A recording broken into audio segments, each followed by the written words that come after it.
ഒരു കുഞ്ഞ് കരഞ്ഞാല് അതിനെ ഉടനെ എടുത്ത് ആശ്വസിപ്പിക്കരുത്. എടുത്തു കഴിഞ്ഞാൽ അവൻ വാശിക്കാരനാകും. പണ്ട് മുതലേ നമ്മൾ കേട്ടുവരുന്ന ഒരു അഡ്വൈസ് അല്ലേ ഇത്? ശരിക്കും ഇത് സത്യമാണോ?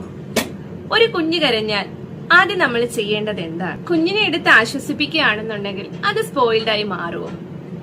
ഇന്നത്തെ ഈ എപ്പിസോഡിൽ നമുക്ക് ഇതിനെ പറ്റി ഡീറ്റെയിൽ ആയിട്ട് സംസാരിക്കാം. ആദ്യം തന്നെ ഞാനൊരു കാര്യം പറയാം. ഒരു ചെറിയ കുഞ്ഞ് കരയുന്നത് ഒരിക്കലും നമ്മളെ കൺട്രോൾ ചെയ്യാനോ അല്ലെങ്കിൽ വാശി കാണിക്കാനോ വേണ്ടിയിട്ടല്ല. ഒരു ചെറിയ കുഞ്ഞിന് തന്റെ ആവശ്യം പറയാനായിട്ടുള്ള ഏക മാർഗം എന്ന് പറയുന്നത് കരച്ചില് തന്നെയാണ്. ചിലപ്പോൾ അതിന് വിശന്നിട്ടാവാം, അല്ലെങ്കിൽ ഉറക്കം വന്നിട്ടാവാം, ഡയപ്പർ മാറ്റാനോ എന്തെങ്കിലും ഡിസ്കംഫർട്ട് തോന്നിയിട്ടോ ആകാം ചിലപ്പോൾ അത് കരയുന്നത്. അല്ലെങ്കിൽ തണുപ്പ് കൊണ്ടോ ചൂട് കൊണ്ടിട്ടോ അങ്ങനെയുള്ള എന്തെങ്കിലും ആവശ്യങ്ങൾ കൊണ്ടിട്ടായിരിക്കാം കുഞ്ഞ് ചിലപ്പോൾ കരയുന്നത്. ചില സമയങ്ങളിൽ പ്രത്യേക കാരണം എന്താണെന്ന് മനസ്സിലാകാതെയും കുട്ടികൾ കരയാറുണ്ട്. അപ്പോൾ ഒരു കുഞ്ഞ് കരയുമ്പോൾ അതിനെ എടുത്തു കഴിഞ്ഞാൽ എന്താണ് സംഭവിക്കുന്നത്? ശരിക്കും ഒരു കുഞ്ഞിന് ആ സമയം കിട്ടുന്നത് ഒരു മെസ്സേജ് ആണ്. താൻ കരയുമ്പോൾ ആരെങ്കിലും ശ്രദ്ധിക്കും, അല്ലെങ്കിൽ ആരെങ്കിലും കേൾക്കുമെന്നും തന്നെ സുരക്ഷിതമായി കെയർ ചെയ്യും എന്നൊരു മെസ്സേജ് ആണ് കുട്ടിക്ക് അവിടെ കിട്ടുന്നത്. അതുകൊണ്ട് കരയുന്ന ഒരു കുഞ്ഞിനെ എടുത്ത് അതിനെ കംഫർട്ടാക്കി എന്ന് വെച്ചിട്ട് ഒരിക്കലും അതൊരു വാശിക്കാരനായി മാറുന്നില്ല. ഉദാഹരണത്തിന്, ഒരു രാത്രിയിൽ ഒരു കുഞ്ഞ് നന്നായിട്ട് കരയാണ്. അപ്പൊ ആ കുഞ്ഞിനെ എടുത്തു കഴിഞ്ഞാൽ അത് ശീലമാകും എന്ന് കരുതി കരയാൻ വിട്ടുകൊടുക്കുന്നതിനേക്കാൾ ആദ്യമേ നമ്മൾ ആ കുട്ടിക്ക് എന്താണ് ആവശ്യം എന്നുള്ളത് മനസ്സിലാക്കാൻ ശ്രമിക്കുക. ഉറക്കം വന്നിട്ടാണോ, ഉറക്കം കിട്ടാഞ്ഞിട്ടാണോ, വിശന്നിട്ടാണോ, ഡയപ്പർ മാറ്റാനാണോ, എന്തെങ്കിലും ഡിസ്കംഫർട്ട് ഉണ്ടോ, അതേ അച്ഛന്റെ അമ്മയുടെ പ്രസൻസ് ആണോ ആ കുട്ടി ആഗ്രഹിക്കുന്നത്, എന്താണെന്നുള്ളത് മനസ്സിലാക്കിയെടുക്കാൻ ആദ്യം ശ്രമിക്കുക.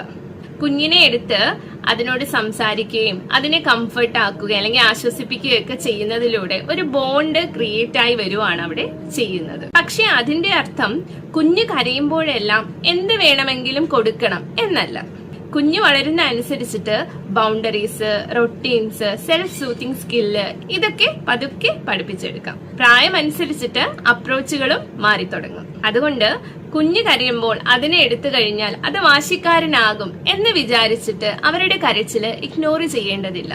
വളരെ ചെറിയ കുഞ്ഞിന്റെ കരച്ചിൽ എന്ന് പറയുന്നത് ഒരു കമ്മ്യൂണിക്കേഷൻ ആണ്. അതിനെ ഒരിക്കലും നമ്മളോടുള്ള ഒരു പണിഷ്മെന്റ് ആയി കാണാതെ ഒരു സിഗ്നലായി കണ്ട് മുന്നോട്ട് പോവുക.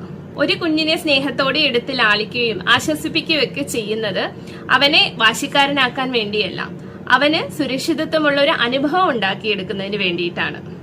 അടുത്ത ടോപ്പിക്കില്, ഒരു കുഞ്ഞ് കരയുമ്പോൾ അതിനെ ഉടനെ എടുക്കണോ, അതേ നമ്മളൊന്ന് വെയിറ്റ് ചെയ്യേണ്ടതുണ്ടോ?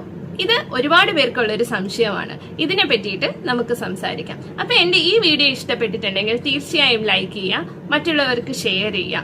അപ്പൊ എന്താ, ഗ്ലോ ആൻഡ് ഗ്രോ സ്റ്റുഡിയോടൊപ്പം ഈ യാത്ര ഇനിയും തുടർന്നു പോകാം. Thank you.